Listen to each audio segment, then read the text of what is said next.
hindi ka naniniwala dito sa sinabi ng ating Pangulo na ayoko naman na matawag siya na siya ang Hitler ng Pilipinas. Bakit sapagat binanggit niya to eh? Am I right? O ito po. Ito na po ang question ko, and this will only be answerable yes or no. I am not going to ask any more explanation, Colonel Leonardo. Sagutin niyo lang ako ng yes or no. Doon sa dalawang affidavit ni Colonel Garma na nabasa mo at napakinggan mo, yan ba ay pinapaniwalaan mo? Yes or no? Yes, Mr. Chair. Okay. Pangalawang tanong, also answer by yes or no. Naniniwala ka ba na merong reward system? Yes or no? Pinatotohanan na ni Police Commissioner Edelberto Leonardo ang mga revelasyon at testimonya ni Royena Garma sa House Quad Committee na nag-uugnay sa war on drugs sa Administrasyong Duterte at ang mga cash reward na natatanggap ng kapulisan. Inamin rin niya na tinawagan umano siya ni Senator Bongo bago pa umano siya sumalang sa hearing. At ito ang kanyang matinding revelasyon. Halina't sabay-sabay nating panuorin at alamin ang video ito na tiyak na ikakagulat nyo. Ngunit bago tayo magpatuloy, huwag kalimutang i-like, share, subscribe, and click the notification bell for more updates and for more upcoming videos. Maraming salamat! Colonel Leonardo. Colonel Leonardo, totoo ba na ikaw na-transfer from MPD to Region 11 Davao as chief ng CIDG ng July 2016, Colonel? Correct, Mr. Chair. Colonel, ano kaya ang dahilan? Bakit inassign ka doon at sino ang nag-assign sa iyo doon? Mr. Chair, ang nag-assign po sa akin through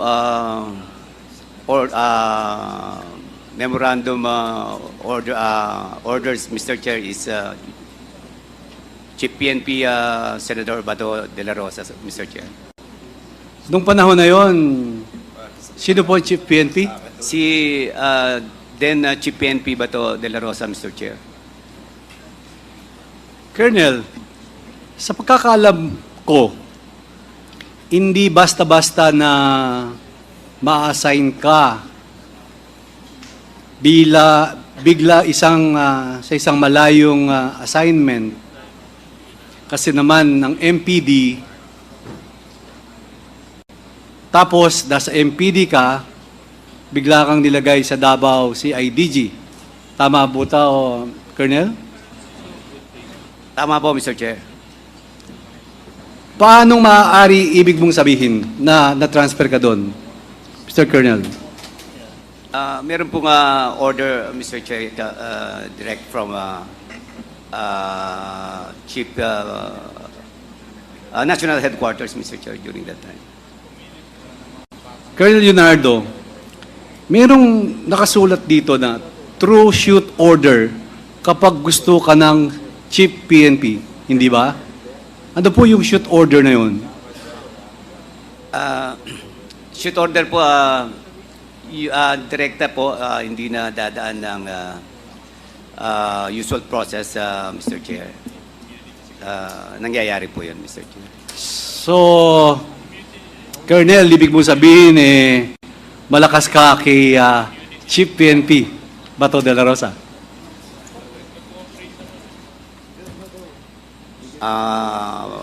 Maaari po, Mr. Chair. Very close ka ba kay Chief PNP, Colonel? Nagkasama po kami sa isang province at saka sa Davao City, Mr. Chair. Marami po kasi nagsasabi sa PNP na ikaw ang pinakamalakas kay Chief PNP. Totoo ba to?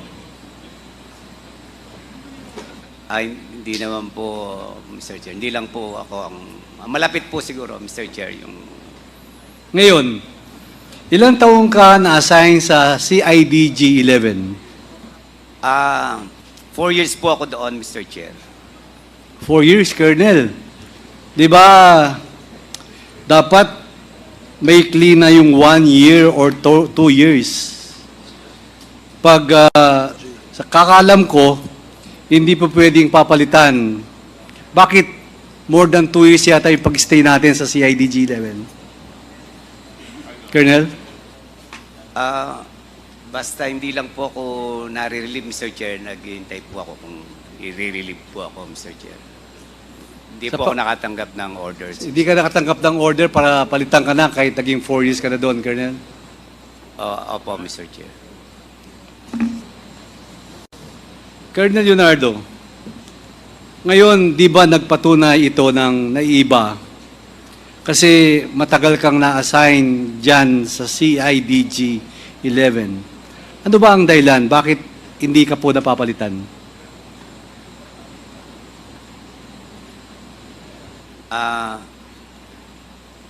Nung time po na yun, basta hindi po ako napapalitan, Mr. Chair. Pakiulit po. Basta hindi po ako napapalitan kasi wala po akong nare-receive na order, Mr. Chair. Yun nga Colonel, yun ang ibig kong sabihin. Kasi walang chief PNP na gustong mag-alis sa'yo dyan kasi malakas ka sa presidente, former president, at kay Senator Bongo.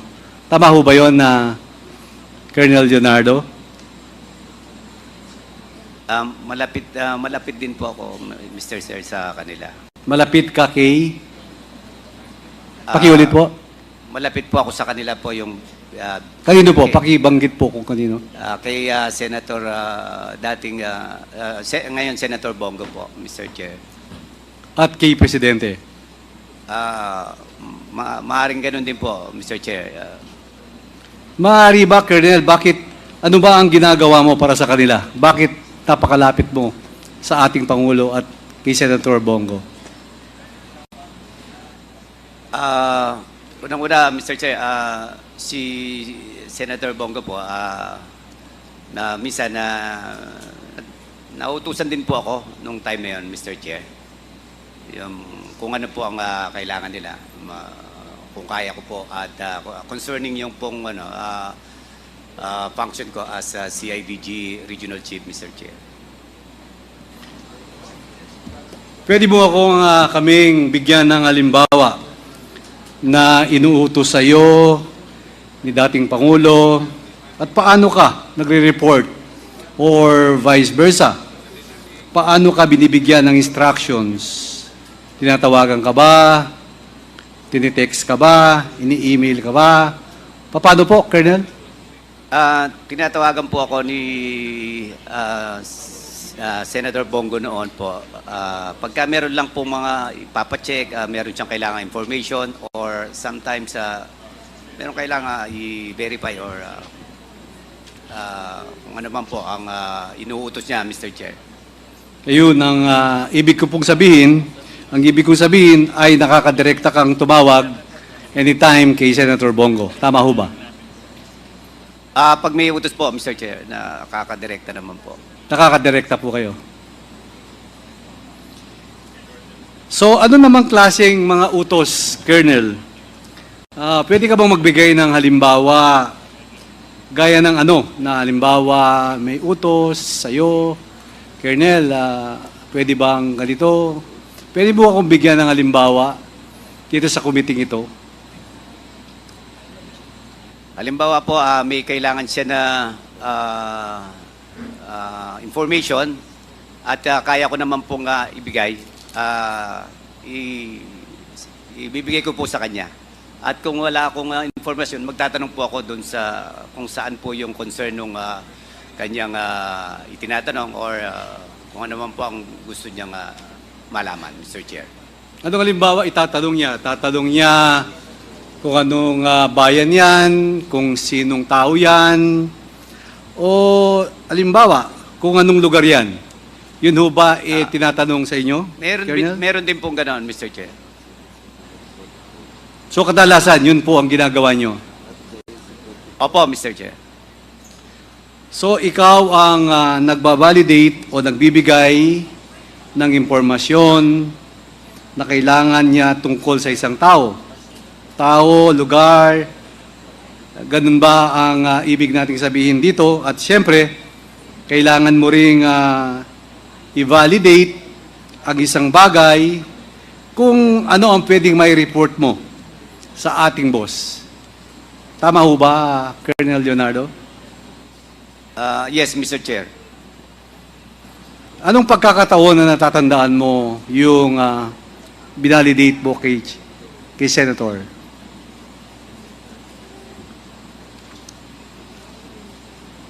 May mga incident po na tinatanong niya kung halimbawa may insidente po silang dumating na report sa kanila, tapos yung insidente po na yun ay gusto niyang i-validate.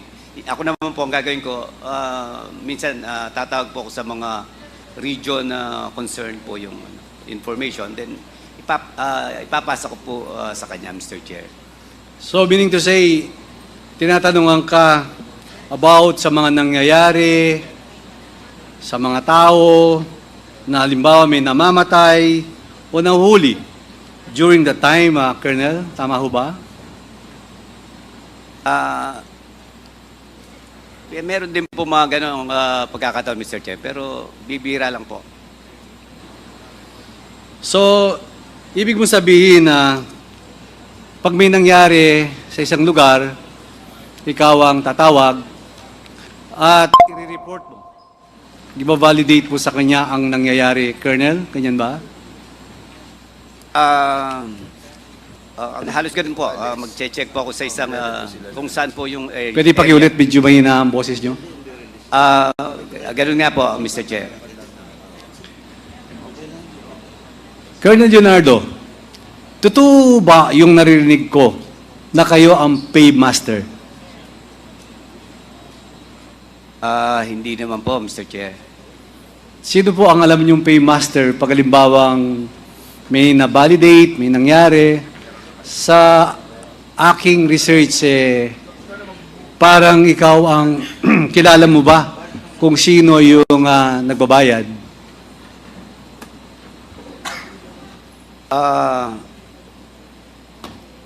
Wala po akong personal knowledge, Mr. Chair, kung tungkol sa kung anong itinutukoy niya na magbabayad, Mr. Chair.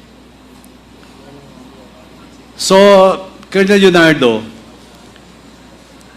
gusto ko lang idiin ang tanong kay Colonel Leonardo at malinaw na inaamin niya ang nagre-report siya kay Senator Bongo at si Senator Bongo naman ay nagre-report kay President Duterte. So, ibig lang sabihin, malinaw, ang plano na kaya dinala si Colonel Leonardo sa CIDG-11 ay para pakinabangan nila sa pagbibigay ng impormasyon o taga-validate ng mga impormasyon tungkol sa mga nangyayari noong implementasyon ng war on drugs ng past administration, ng Duterte administration. Tama ho ba, Colonel Leonardo? Yes, Mr. Chair. Pakiulit po. Tama ho ba? Yes po, Mr. Chair. Ngayon, ang last question ko po sa iyo, Colonel Leonardo. Nabasa mo itong first affidavit ni Colonel Royina Garma.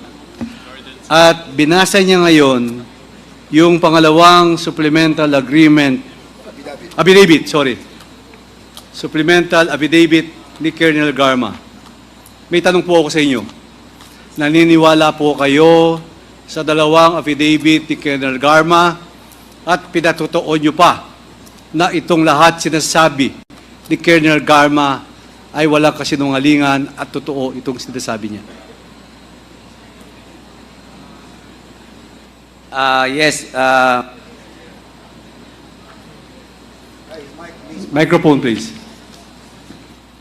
Opo, Mr. Chair. Ito pong paragraph 14 po, Mr. Chair. So, pinatutuwanan mo lahat itong dalawang first affidavit and supplemental affidavit of Colonel Rohina Garma.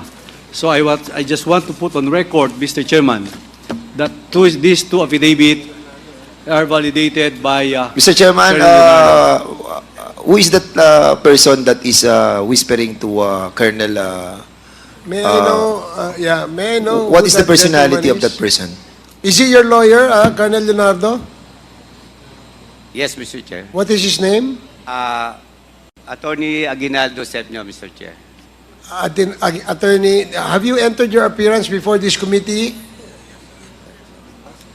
Already in the past. You did not change your lawyer. What about the gentleman beside you, attorney? Are you also the lawyer? You belong to the same law firm, I suppose.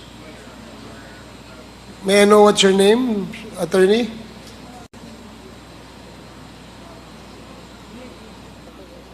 Good evening, Your Honors. My name is Attorney Andres P. Manuel Jr. Attorney Andres. Yes po. And did Colonel Leonardo engage your services? Yes, Your Honor. Is that correct, Colonel Leonardo?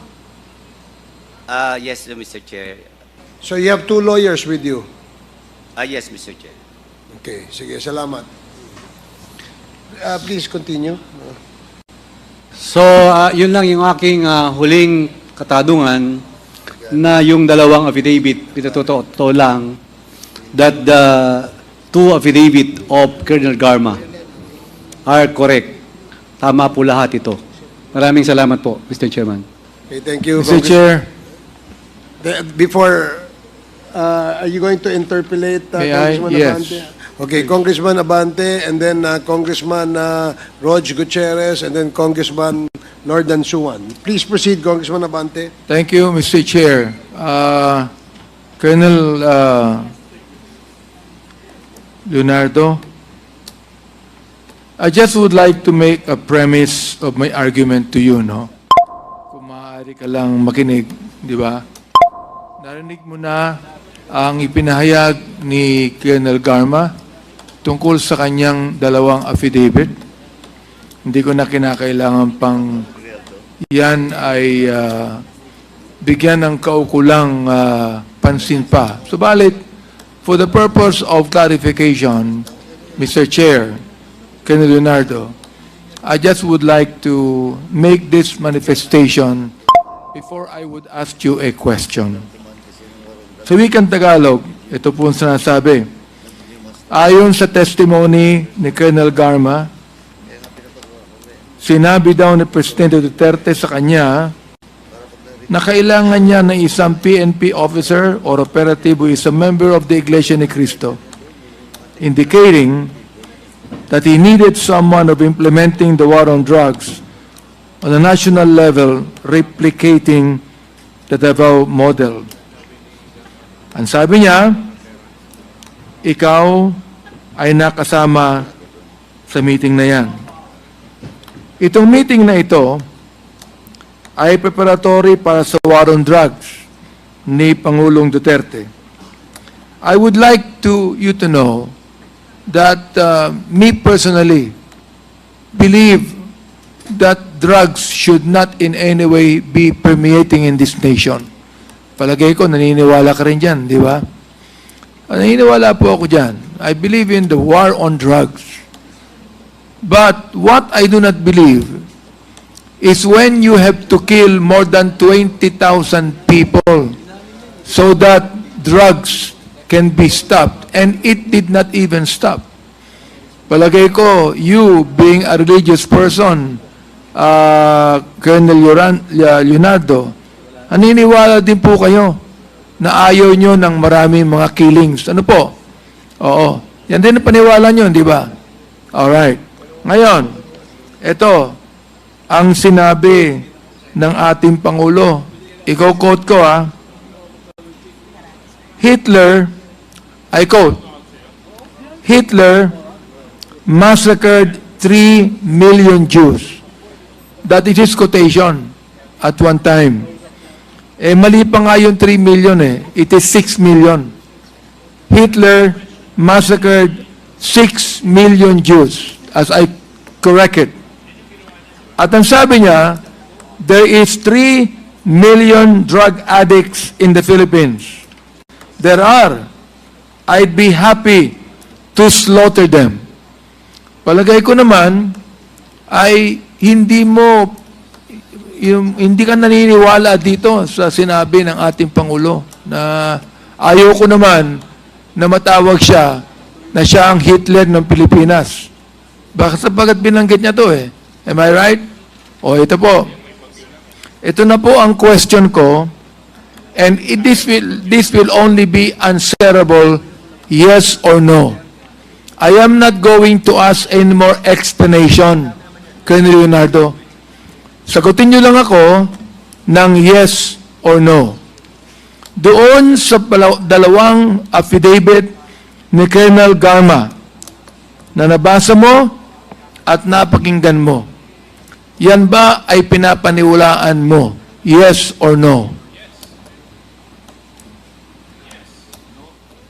Yes, Mr. Chair. Okay. Pangalawang tanong, also answer by yes or no.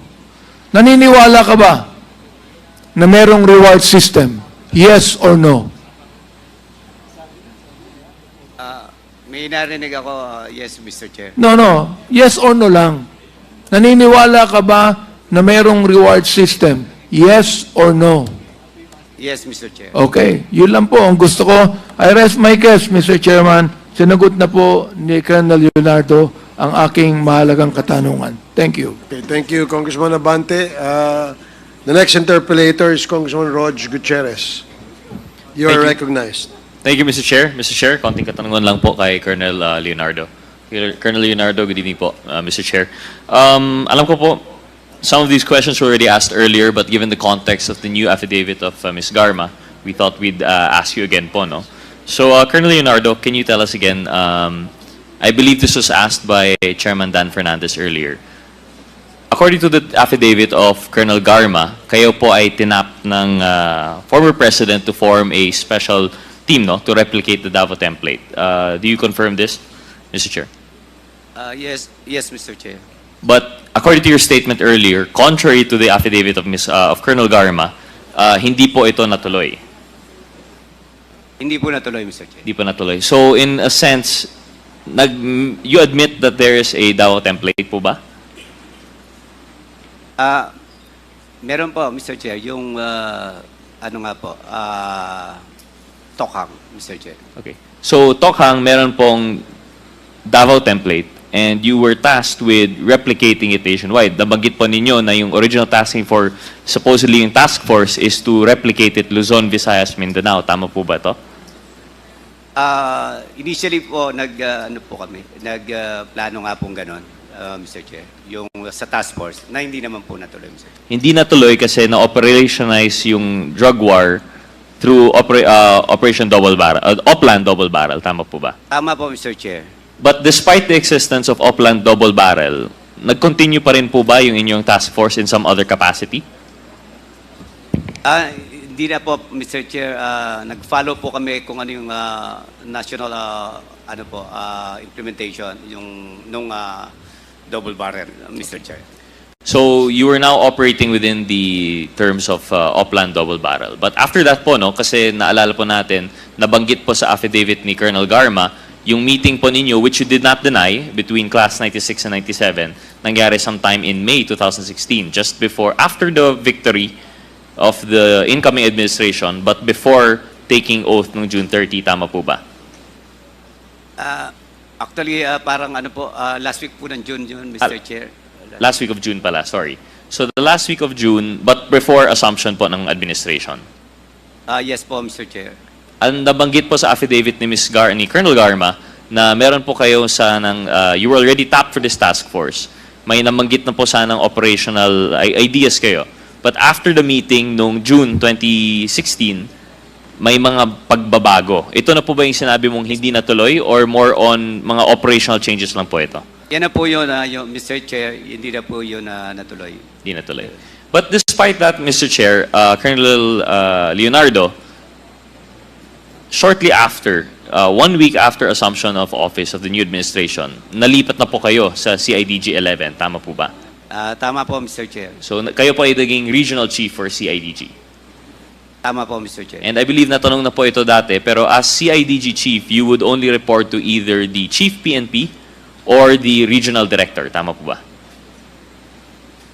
Okay, ulit po, Mr. Chair, na medyo Opo. na ano po ako. As chief ng regional CIDG, you would only report to 1, your chief PNP, and 2, yung regional director po ninyo. Tama po ba? Tama po, Mr. Chair.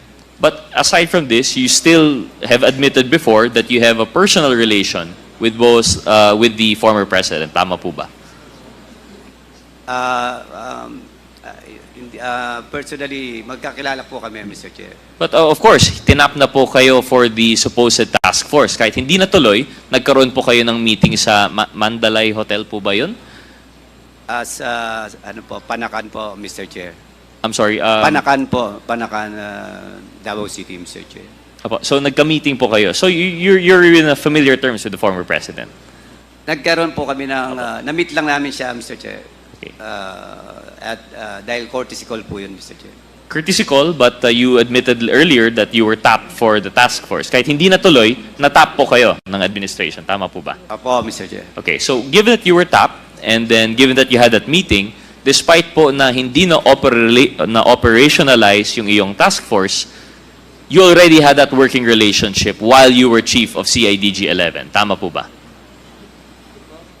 Tama po, Mr. Chair. So given that you were already, although again, you were tapped, hindi nag-operationalize yung task force, but since you have that personal relation, would at times the president contact you during your stint as CIDG 11 chief? Hindi po si former president kumokontak sa akin, Mr. Chair, pag may kailangan sila.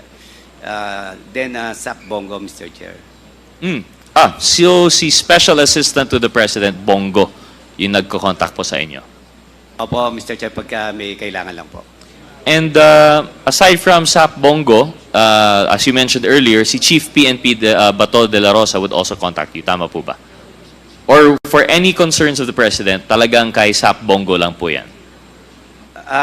Kay Sap Bongo lang po, Mr. Chair. Okay. Just to clarify also, kapag may concerns yung Presidente, minsan dumadaan po ba ito sa regional chief ninyo, sa PNP? Or talagang...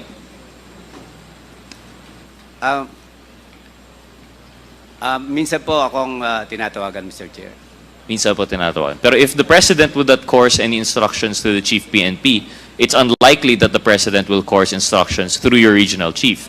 And what you've admitted just now po, Colonel Leonardo, is that usually through SAP Bongo po yung mga instructions.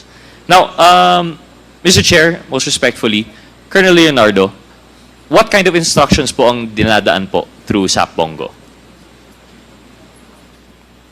Kung meron lang po siyang gustong itanong, malaman ng mga information, Mr. Chair, minsan po ako po ang nautusan, nanghihingi ng information sa akin, Mr. Chair. And yung information po na hiningi nila, this is purely confined to Region 11 matters that would concern the CIDG 11. Is that correct? Usually, tungkol sa Region 11 po, Mr. Chair. Usually, pero would they ask you concerns, let's say, regarding Luzon, regarding Visayas, or other regions of Mindanao? Meron din po, pero bihira lang po, Mr. Chair.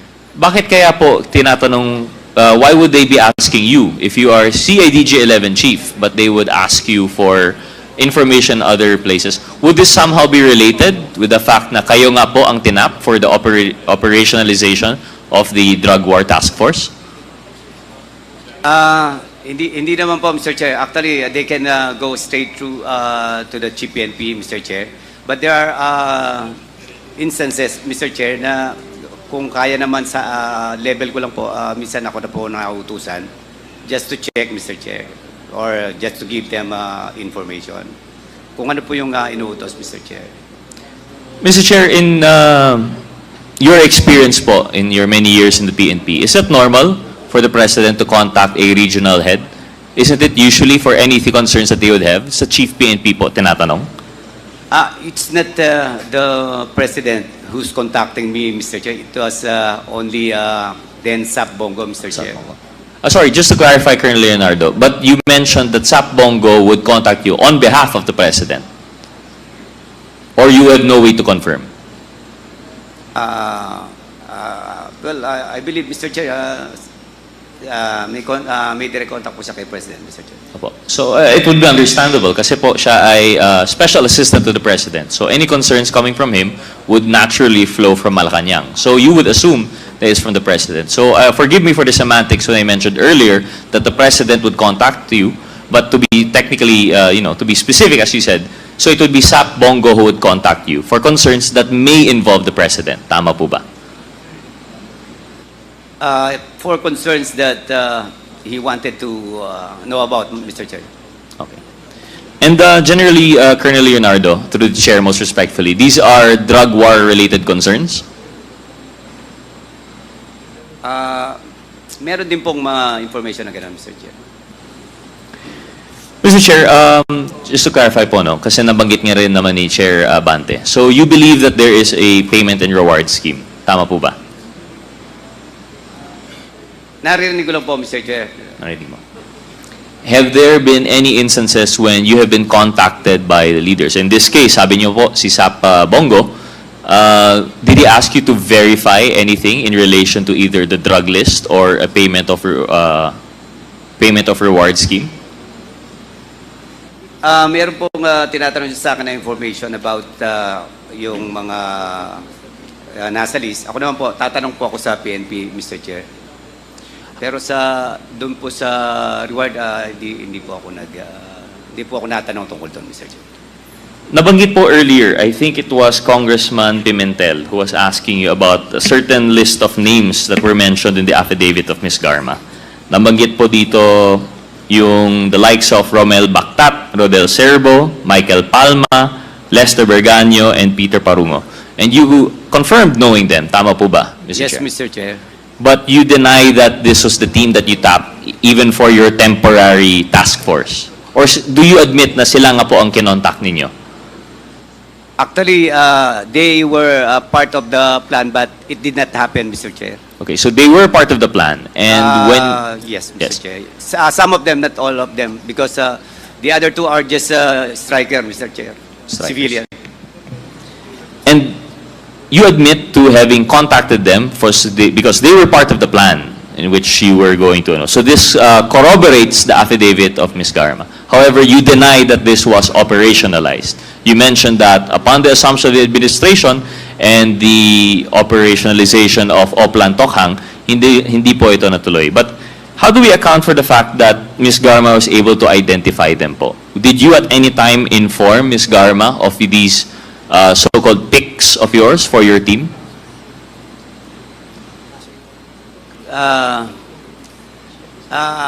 I confirm that I actually invited her to join the proposed team, Mr. Chair, but she declined.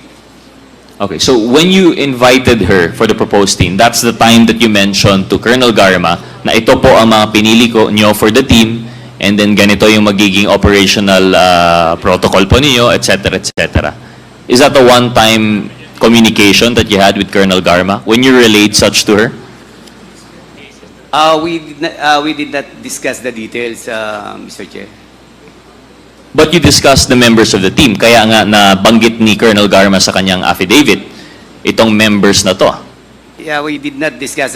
Perhaps he took it from other source, Mr. Chair.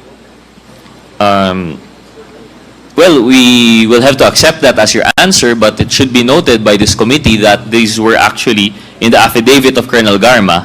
She specifically mentioned in paragraph 22 that Leonardo informed me that he had recalled several trusted personnel. So on the one hand, we have Colonel Leonardo saying that Colonel Garma got this information through other sources, but on the other hand, we have Colonel Garma confirming that it was Leonardo who informed her. But in either case, it is corroborated that these members, these names that were mentioned, were in fact picked by Colonel Leonardo. That's just a manifestation, Mr. Chair, for consideration of the truthfulness of the totality of the affidavit of Ms. Garma. So in addition to that, it was also mentioned here, Colonel Leonardo, in paragraph 23 that you conveyed to her that the task force would be structured differently and that he submitted a document to Bongo detailing the task force's operations, including an overview of the current drug landscape in the Philippines. Mr. Chair, Colonel Leonardo, do you confirm this portion that you submitted a plan to SAP Bongo?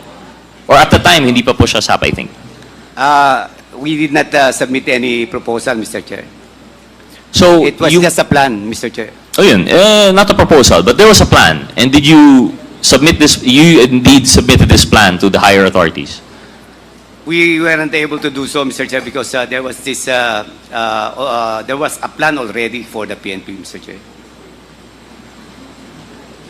The plan for the PNP that existed prior to the assumption of the administration, tama po ba?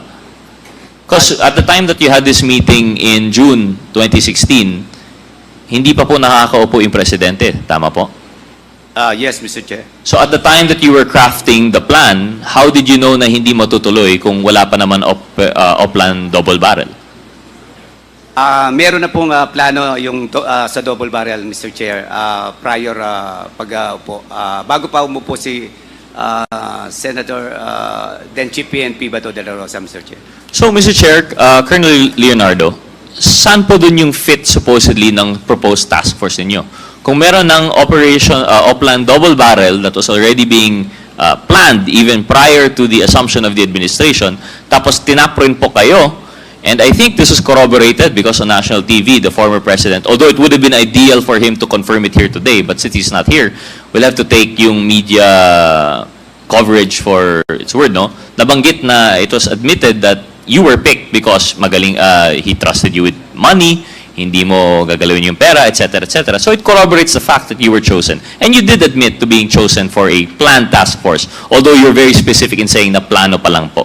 So how do we now reconcile na on one hand, meron na palang plano for Oplan double barrel, but on the other hand, tinaprin po kayo to come up with a proposed task force, which in your testimony, nung withdraw naman kasi mas pinili po yung double barrel. How do we reconcile that po kaya, Colonel Leonardo? Mr. Chair, nung nagpaplano po kami, bigla nalaman namin na meron na po palang plano para i-implement ni Chief PNP, Mr. Chair.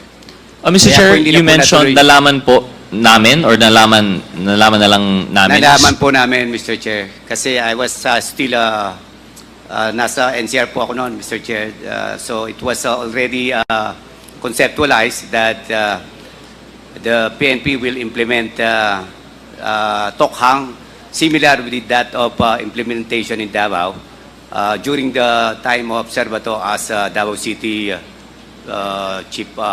Police Chief, Mr. Chair. Mr. Chair, sino po kaya yung kasama dyan sa namin? Sino po kayo yung nagpaplano nito na nagulat na nagkaroon ng Oplan double barrel? Hindi pa po nakakaupo si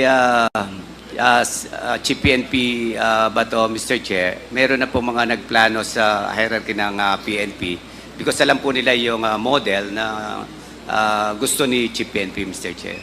Okay. Ano lang ako, konti lang po ako. Kasi na-confirm na rin naman ni former Commissioner You have 5 minutes. Leonardo na may reward system. And dito sa tanong kanina ni SDS Gonzales, Dong Gonzales, tinatanong niya kanina kung Colonel Leonardo, sige, nguya ka muna, kaya ka muna.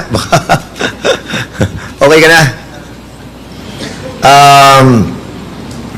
Tinatanong niya kung paymaster ka and you answer in the negative, di ba? Correct. So, kung hindi ka ang paymaster, no? Yung release ng pera from Malacanang and delivered sa mga operatives na nag-ooperate, paano siya na-deliver sa mga operatiba sa bawat region? Yung pera na nanggagaling sa Malacanang. I would not know, Mr. Chair, because I don't have any personal knowledge. You don't have a personal knowledge. Pero Yes, Mr. did you hear about a certain phone number that was given to all the different operatives with regards to the collection of that reward money that is coming from Malacanang? Do you hear about that cellphone number? Kasi meron akong certain number that was given to us. I don't know if it is, I'm pretty sure that that number is not functioning anymore. But there was a certain number that must be contacted by those operatives who have successfully conducted their operation. Have you heard about this? Yes or no? Wala po akong may narinig po akong ganyan, Mr. Chair, pero wala po akong personal knowledge. Wala kang personal knowledge, but meron kang nadidinig na mga ganong balita about that number for collection of the reward money.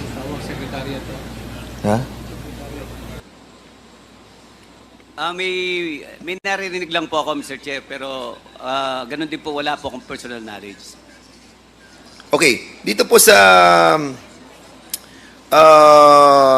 affidavit ni Miss Rohina Garma, binabanggit niya dito yung sa second affidavit, a certain personality. Ang name po niya is Sunny Buenaventura, who have given her a reward money for a certain debt in the amount of 20,000. Meron ka rin bang nabalita tungkol dito sa kay Sunny Buenaventura about giving this reward money? Wala po akong, hindi po ako na-assign kasi ng local. Hindi ko po masiguro yan, Mr. Chair. Okay. Mr. Chairman, I think, I don't know if we have invited already this person, no? Si Sunny Buenaventura, but meron na tayong show cause order kay Sunny Buenaventura.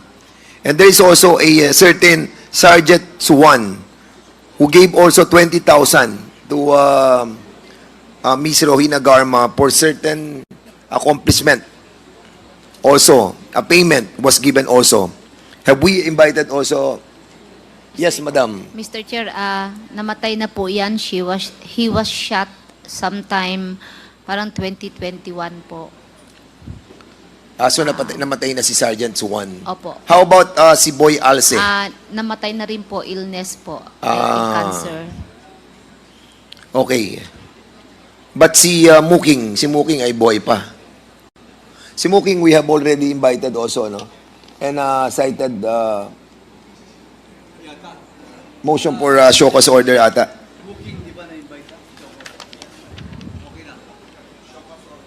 Show cause order na tayo. Okay. Miss Garma, siguro si Miss Garma naman tanongin ko.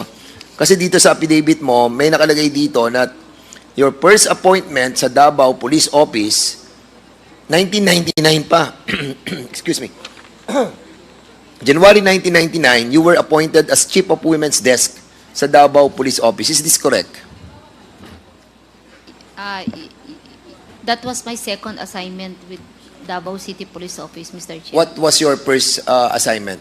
1997, August, HRDD, and then by October of 1997, team leader of the anti-vice.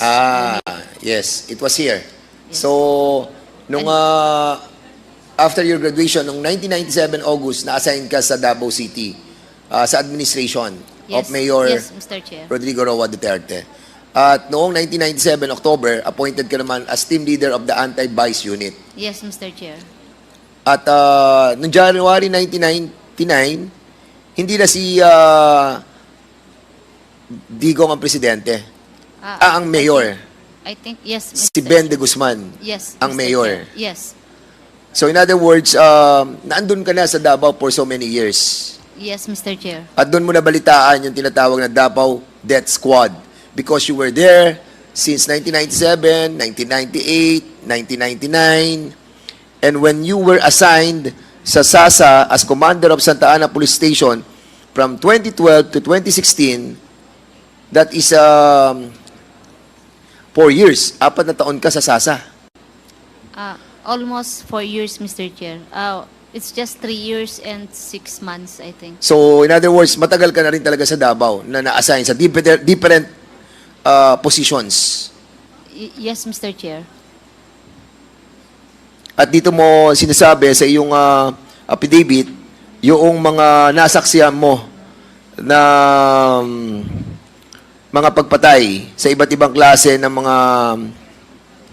mga tao implicated in different crimes with certain amount given after the job was done. Yes, Mr. Chair. Yes, at Mr. Chairman, andito po lahat yun. Is, nagnakaw, akyat bahay, yung mga binabanggit po dito sa affidavit ni Ms. Garma. And amount of 20,000 was given by those personalities that you have mentioned here.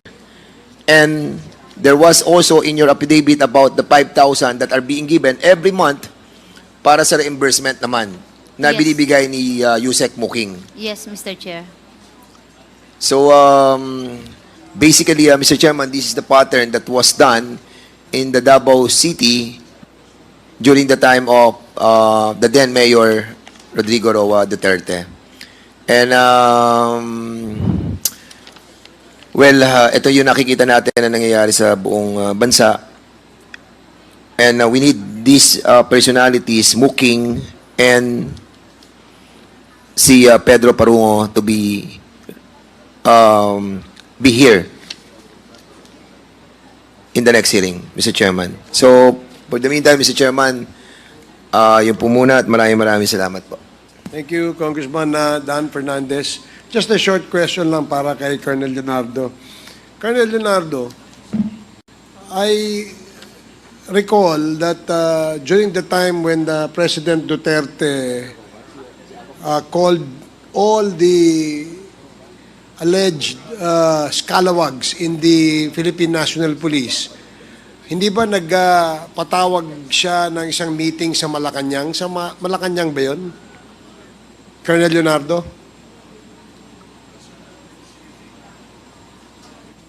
Sorry, Mr. Chair. Yan, mabigat yan.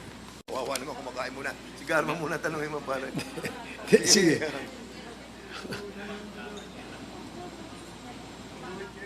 Mr. Chair, repeat Hindi po yung ba question. nung naging presidente ang ating dating Pangulo, in one occasion, he was seen on TV na nagagalit sa mga pulis na allegedly ay involved sa recycling of drugs. Ito yung mga ninja cops na binabanggit mo kanina. Tama po ba yan? Na nagpatawag siya ng meeting? I believe mga scalawag sa rogues cap po yun, mga...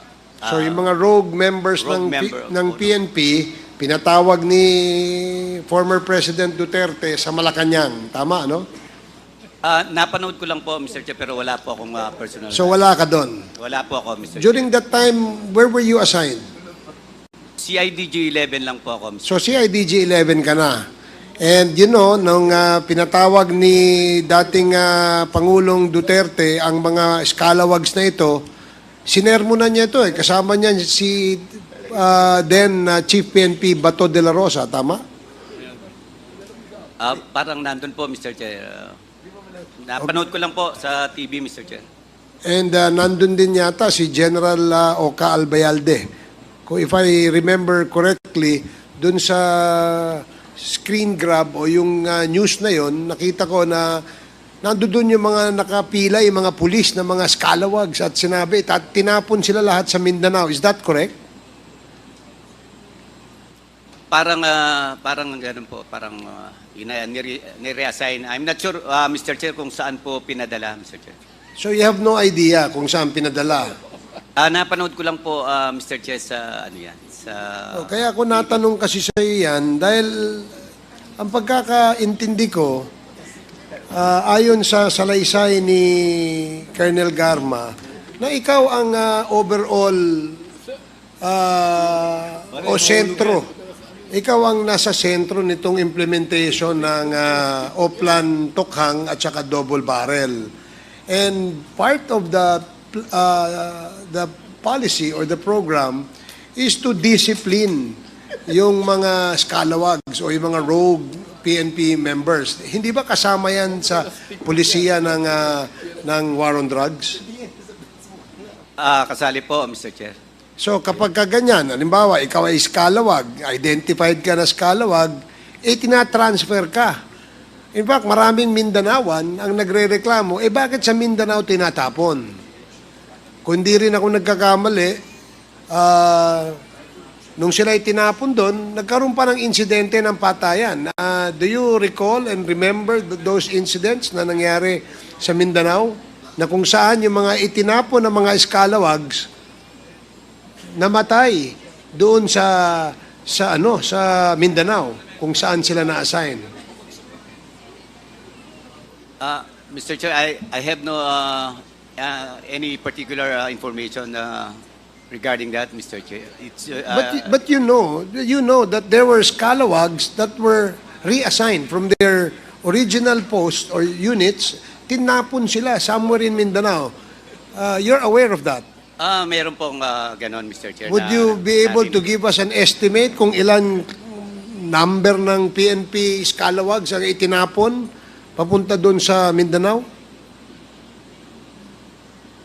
Mr. Chair, wala po akong idea or data na hawak tungkol po dyan, Mr. Chair. Well, kasi kanina, ang aking impression, ikaw ang binigyan ng task na ayusin yung mga ninja cops o disiplinahin itong mga ninja cops, no? And based on your story kanina when I was asking you, nakatutok ka doon sa pagdidisiplina nitong mga scalawags na ito na tinatawag mo nga kanina, ninja cops, ninja liit, bangketa cops, etc. etc. So hindi mo alam na tinransfer itong mga ito outside of their present assignments, transferred to another area in Mindanao. Hindi mo alam yun. Meron po akong narinig na tinransfer pero wala po akong data. Alam ko po na merong mga transfer na naganap, Mr. Chair. And sa pagkakalam mo, kaya sila tinransfer dahil I think to stop them from doing what they're doing during the time. I did not hear you. I'm sorry. Pakiulit mo. To stop them from doing what they're doing during that time, Mr. Chair. To prevent them. To prevent them from continuing partnering their illegal activities, Okay. Mr. Chair. So, in other words, they were transferred in order for the organization to discipline them and prevent them from continuing their shenanigans. Tama? Tama po, Mr. Chair. O, dahil ganun, meron bang nakasuhan? Again, Mr. Chair, wala po akong data kung So, ilan ang nakasuhan or meron. So, hindi ikaw ang nasa sentro ng pagdisiplina sa ating mga scalawags, kung ganun. Dahil wala kang alam eh. Hindi po, Mr. Chair. Hindi po ako yung sentro na magdidisiplina sa mga... Hindi ko po kaya yun, Mr. Chair. I can only gather information po, Mr. Chair. Okay. Intelligence operation, yan lang po. Ayon din sa salaysay ni Colonel Garma, ikaw ay parang nandoon sa sentro, no? Dahil pagka nagbe-verify kung meron bang nangyaring insidenteng napatay, ikaw ang tinatawagan, hindi ba? Is that correct? Sa'yo nagbe-verify. Hindi naman po lahat. Meron lang pong instances na ipapa-verify sa akin, Mr. Chair. Yun lang. May mga instances na nagpapa-verify sa'yo. Pwede bang Opo, malaman pinabira kung sino nagpapa-verify sa'yo? Gaya ng sinabi ko, minsan po magtatanong sa akin si Den Sap Bongo. Sino? Den Sap Bongo po, Mr. Chair. Sap Bongo. Opo. And then, halimbawa, meron pong nangyari, itatanong lang sa akin, anong background nito? Parang ganun, Mr. Chair.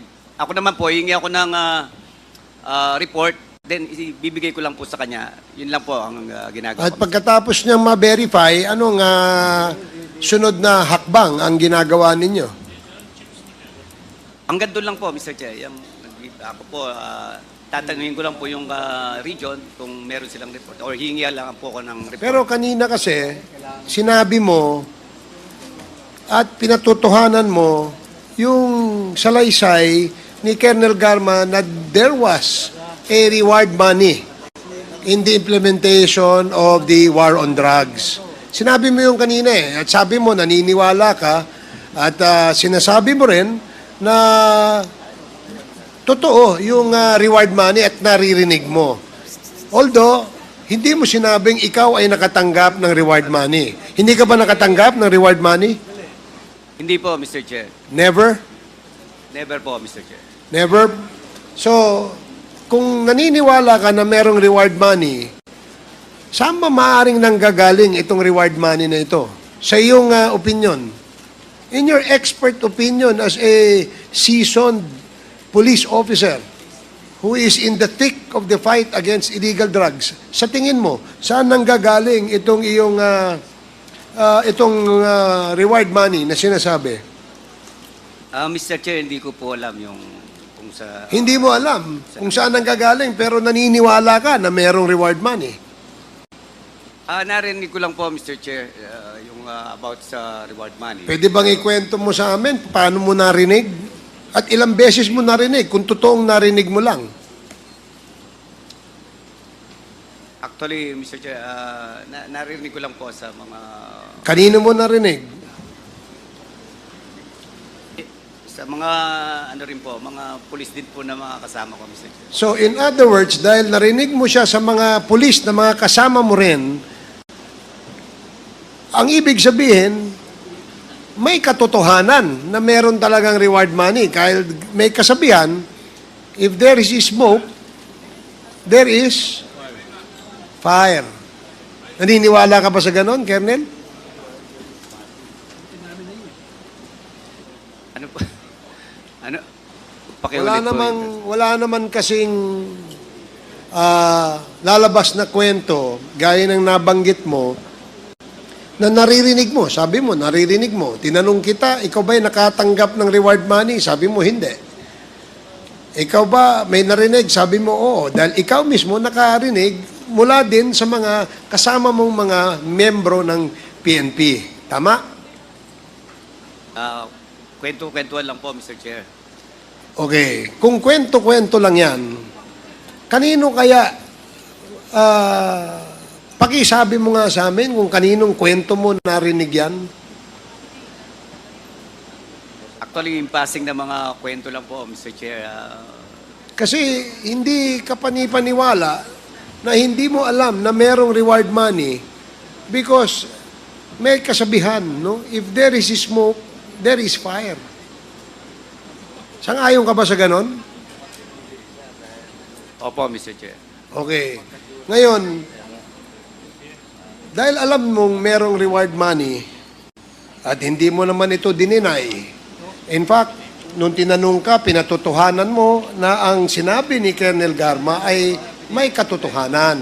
Although, wala kang experience dahil ito'y naririnig mo lamang. Tama? Opo, Mr. Chair. Okay. Now, would you have any idea and can you educate us, kami, no? Doon sa area where maraming pulis o membro ng PNP ang namatay, no? Karamihan sa kanila ay napatay ng riding in tandem. Iba ang balita, ang haka-haka ay napatay sila ng kapwa pulis din nila, no? Bakit kaya nagkakaroon ng ganong klaseng krimen na kung saan pulis ang sunod-sunod na namamatay? Ano sa iyong palagay?